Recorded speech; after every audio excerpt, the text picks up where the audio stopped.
આજે જાણવા મળ્યું કે ગોંડલમાં ડુપ્લિકેટ તાલુકા પંચાયત કચેરી બહાર આવી। ભાજપ સરકારને મારે પૂછવું છે કે શરમનો છાંટો છે કે નહીં। હવે તો એક એક ગુજરાતીનો પ્રશ્ન છે, એક એક ગુજરાતીના મગજમાં શંકા છે કે તમારા મંત્રીઓ અને તમારા મુખ્યમંત્રીઓ ઓરિજિનલ છે કે એ પણ ડુપ્લિકેટ છે। આવું ન હોય। 10 દિશાઓમાં collector duplicate, ED duplicate, police duplicate, તમારા વચનો ડુપ્લિકેટ, 10 દિશાઓમાંથી ડુપ્લિકેટ ડુપ્લિકેટ ડુપ્લિકેટ શું માંડ્યું છે।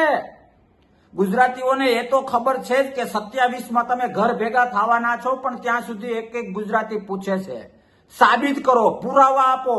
હવે ડુપ્લિકેટ એટલા વધી ગયા છે કે પુરાવાની જરૂર છે। તમારે પુરાવા આપવા પડશે કે તમારી સરકાર, તમારા મંત્રી, તમારા સંત્રી, તમારા મુખ્યમંત્રી ઓરિજિનલ છે કે ડુપ્લિકેટ છે, પૂતળાઓ કામ કરે છે। લોકશાહીના દુશ્મનો, આવું ન હોય।